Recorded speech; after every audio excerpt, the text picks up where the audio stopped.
Hi, welcome to Get Lit at the Walnut Creek Public Library. My name is Pete Crooks. I'm senior editor and senior writer at Diablo magazine. And on Get Lit, we meet local authors, talk to them about their books and their writing process. Today we're here with Fred Setterberg from Oakland, who wrote this terrific true life novel, Lunch Bucket Paradise. Welcome to Get Lit, Fred. Thanks, great to be here. Great to see you. So, a true life novel. We've interviewed memoir writers. Can you explain to us what that is? Well, I know the origin of it. One day we were at Heyday, my publisher in Berkeley, Heyday Books, and I heard someone talking about Fred's memoir. And as soon as I heard those words, the hair stood up in the back of my neck because I had this nightmare vision that you and I would be talking here right now, but it would be on TV and there'd be an audience, and someone would pop up who I'd grown up with and say, memoir, this thing's full of lies and inventions and exaggerations and misrepresentations. In fact, it's fiction, and it is fiction. I took the experience of where I grew up, which was the Washington Manor neighborhood in San Leandro in the 50s and 60s, and through an enormous leap of the imagination, I changed Washington Manor to Jefferson Manor, and hung with what I hope is the sensibility and the spirit of the place, but with a great deal of invention working through the era from the early 50s to the end of the 60s. So it has a sense of authenticity of place and time, but you're able to make literary inventions to accelerate and amplify the story? Yeah, I hope so. I mean, I think it really reflects my struggle in writing this book. I had written several nonfiction books in the past, and I knew that I wanted to write about where I grew up. And I wanted to do that because I felt that it didn't appear in pop culture or in literature. These were the suburbs, but they weren't the suburbs of John Cheever short stories. And it certainly wasn't the suburbs of Leave It to Beaver. It was someplace rougher in every sense of the word. It was California, and in a lot of ways America, just as it was becoming the suburban nation that it is today. I mean, you think back in 1951, when the book begins, the suburbs were an experiment.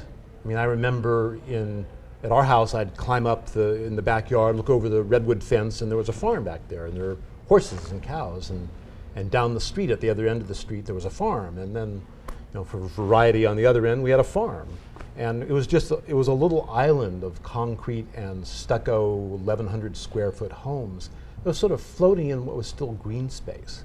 And the way we can see the Bay Area is today, from one development after another, where it's very difficult to tell where one ends and another begins, that hadn't happened yet.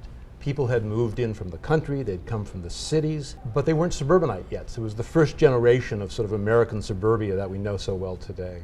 And the freeway system that connects all these suburban cities was not nearly as evolved as it is today. So how far away did Oakland and San Francisco feel from San Leandro at that time? They were other worlds away.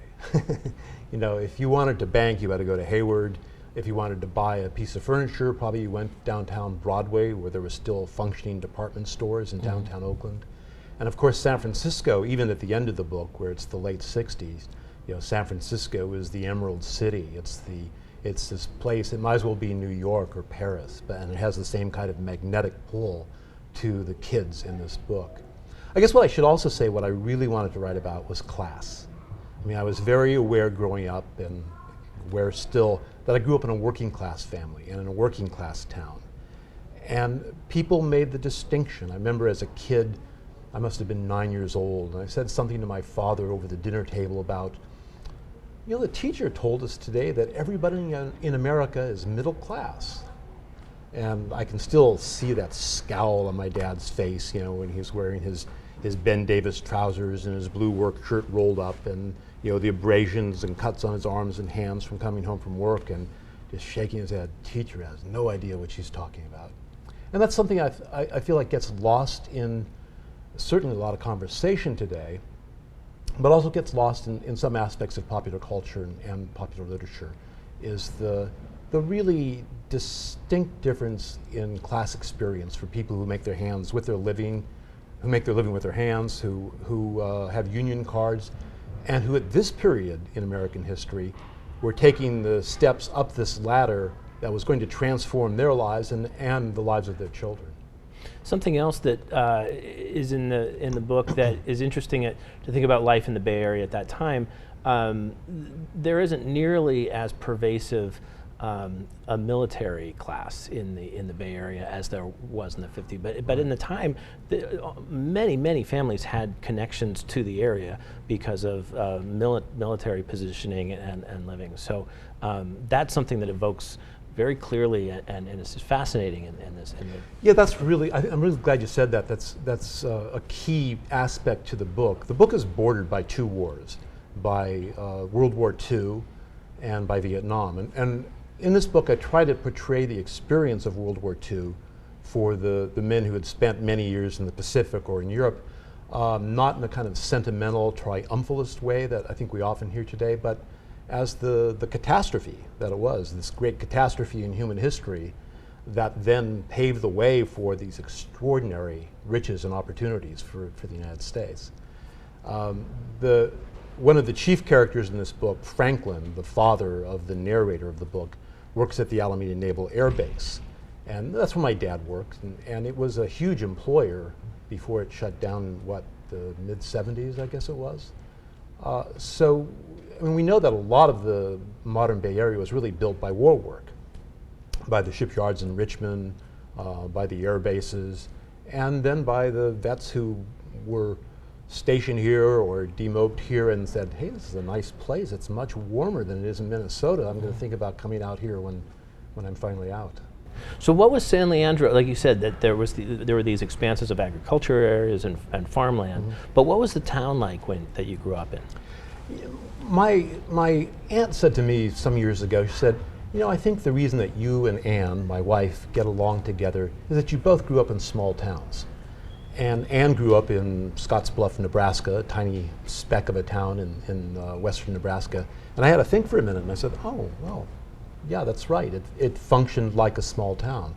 Part of it was that lack of bleeding into the other towns that I was talking about, but also as being small and filled with young people, with young families who were in the process of creating a new life. And I think that kind of embryonic energy that wasn't self-conscious, you know, people weren't talking about that, but they were experiencing, I think, in a deep way, that this was the beginning of a life and for a lot of people a second chance. So for my characters in this book, I was saying that I invented very much of this book, but in fact there's one great exception, and that's the character of Franklin, the father of the narrator. And for that character, I basically take my dad's biography.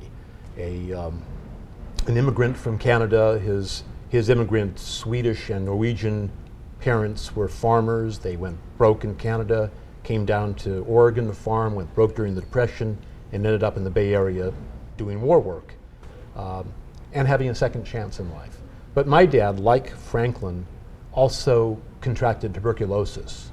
And so I have a long section in the book about his great good fortune in being removed from the world for 4 years in the hospital, in the public ward in San Francisco, and only being able then to read. And it's about the happy accident of getting to educate yourself, surrounding yourself with books, and knowing that in fact you may die. In fact, you're probably going to die. But in his case, he did not. He pulled through, as my character does here, but he has a love and a hunger for the written word that's really born in that period. So when he comes back out into the world and steps into the suburbs, that's his second chance at life. And that epiphanal type experience was that he passed that down to you. What was your early experience with books and reading? Well, there were always books in our house. You know, my folks both read, and my dad would come home from work and erect a wall of newsprint behind himself to study the Oakland Tribune at the time. And I remember going to the San Leandro Public Library with him when I was quite young, and him finding Irving Stone's Sailor on Horseback, which was an early biography of Jack London, and him putting that under my nose and getting me to read that. And so there was always a sense in our house that books were crucial. that reading and probably learning to express yourself clearly was important too. But there was also that contradiction that I think is there in a lot of working class families, or at least mine, which, if I could sum it up in a phrase, the sort of thing my dad would convey was, you need to get an education so you can live off the sweat and blood of the people who do the real work in this country. Yeah, just a sort of impossible conundrum here, right? Mm-hmm. So don't have my life, but when you don't, in fact, you're turning your back and sort of betraying us too. And that's one of the things I'm trying to write through of this, because this is a world in which the people who lived in this community, they didn't go to college. A lot of them didn't finish high school. Most of them would never step foot on a college campus. But they were the folks who voted through those school bonds that created a great California K-12 public education system. They're the ones who supported the legislature that then created a great state college and state university system, and one that I was able to go to, and my friends we were able to go to for virtually nothing. And in the summers we would work at the cannery in Hayward, make enough money to live then the rest of the year and go to school, all to the great benefit of the state and certainly to ourselves. So that's one of the things I want to play with is the difference in experience of folks who grew up really battered by the Depression and bloodied by the war, and now found themselves to be extraordinarily lucky in all that they had before them, and suspicious of it too, because their experience tells them that things may be going fine for the moment, but if you look over your shoulder far enough, something bad's coming soon.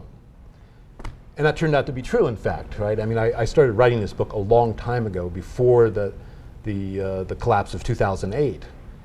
But in truth, wages, they flattened out about 1974 and never really recovered for working people.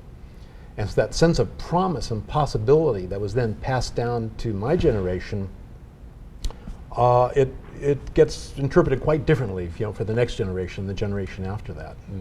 And that's that sense of, I think, civic solidarity, in a sense that we're in this together, so let's build the institutions that are going to make it possible for the next generation to thrive too. Seems so much weaker to me today than it did in the community I grew up in. Interesting. Now, I'm sure that somebody who grew up in your neighborhood would have one experience reading this book, whereas maybe somebody who graduated 2 years ago from college and has $100,000 out in their college loans and hasn't found a different job, they would also have a very valuable experience to reflect on this earlier time. But what kind of reaction have you gotten from readers on this book? I've had more response from this book than any book I've written, and it's been much more personal, which has been really gratifying. Because my sense is that it's a world that's gone. Most worlds have a short tenure. We think that things go on forever, but really, in this rapidly changing American culture, it's every world has a short shelf life. Not as short as the shelf life of books, but short enough. And so I've had a lot of really great conversations with folks, some of whom I grew up with and hadn't seen in a long time, a lot with people who just lived in similar circumstances. Mm-hmm. And, the experience of growing up in a working class suburb in Toledo is not so different from California or Minnesota or Iowa or New York. There are so many other experiences that are evoked in this book. For instance, drive-in movie theaters are mentioned a lot, where the conversations will take place between characters between a first and second feature at intermission of a drive-in theater. That was a big part of popular entertainment before there were 8,000 cable channels and direct DVD services and everything, and it was a more social experience. Can you talk more about those sort of time capsules that you're able to evoke as important in the social experience? Yeah, the chapter you're talking about, I have the teenagers sneaking into a drive-in movie and watching, Blood Feast or Color Me Blood Red, or some of those terrible teenage movies that were created just for the drive-ins then. And it being the drive-in, your car being both a little capsule in which you get away from your family and have your own adolescent world inside there too. One of the things I wanted to convey was the importance of popular music at the time.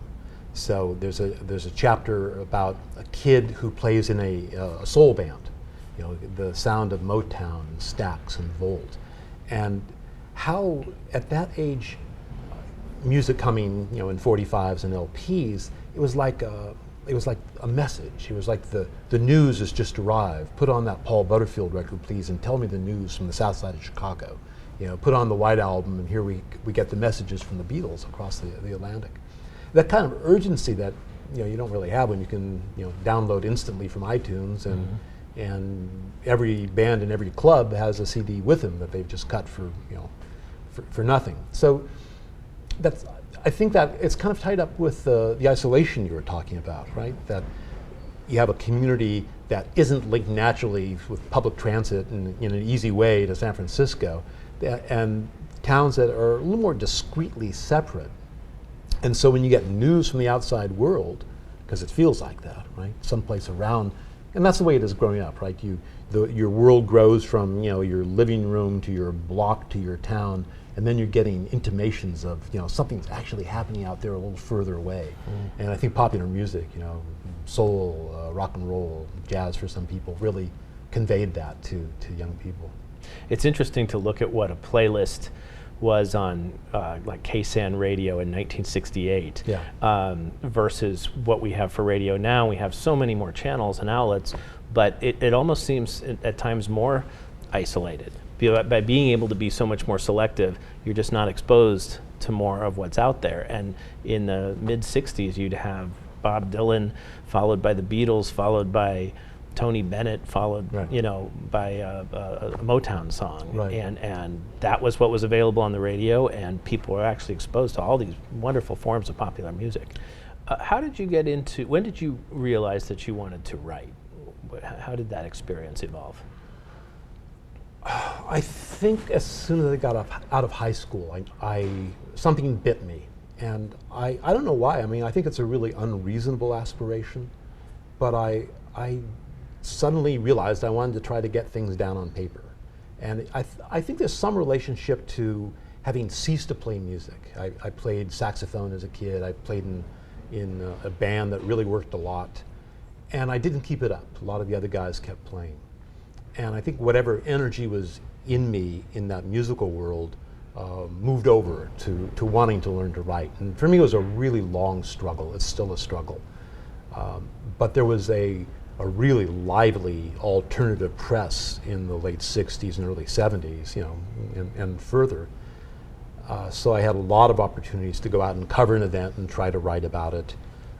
And unlike today, you could almost make a living doing it, if you were busy enough and spread yourself out thin enough in the many publications there were. So I've worked as a writer full time for the last 30 years or so, and that always means moving from one project to another. I think it's an indefensible occupation, and I can't see why anybody would want to do it. But it's irrational, so nonetheless, we're rational creatures. Right. You've contributed to the wonderful Traveler's Tales stories, and I'm curious about your approach to travel writing, because I've done quite a bit of travel writing, and when I read travel writing, there is such a huge difference between outstanding travel writing and functional travel writing, or even poor travel writing. What's your approach to telling traveling stories? Well, I wrote a travel book maybe 15, 20 years ago called The Roads Taken, and it was subtitled Travels Through America's Literary Landscapes. And I was writing this while I was simultaneously working on a book about the toxic contaminations of small towns throughout the United States. Lonnie Shabelson and I were working on it together. So it took us about 3 years to do that book. We went to, 23 states, and we were talking mainly with people whose kids were sick by what was perceived as being some kind of toxic-borne illness. And at one point I said to my wife, I'm finding I'm a little depressed these days. She said, well, does that have anything to do perhaps with what you've been doing for work for the last 2 years? And so I started to veer off, and I thought, well, if we're going to be spending a couple weeks in a toxic town, maybe I'll go where where cowboy stories from Texas also were taking place, or I'll go to the Upper Peninsula where Hemingway staged the Nick Adams stories, and where he had hunted and fished as a kid. So that was my model for doing that, was to find a place that interested me in terms of a writer, read everything that writer had written, read some of the biographies and the history, and then go there and see what would happen. And then something would always happen.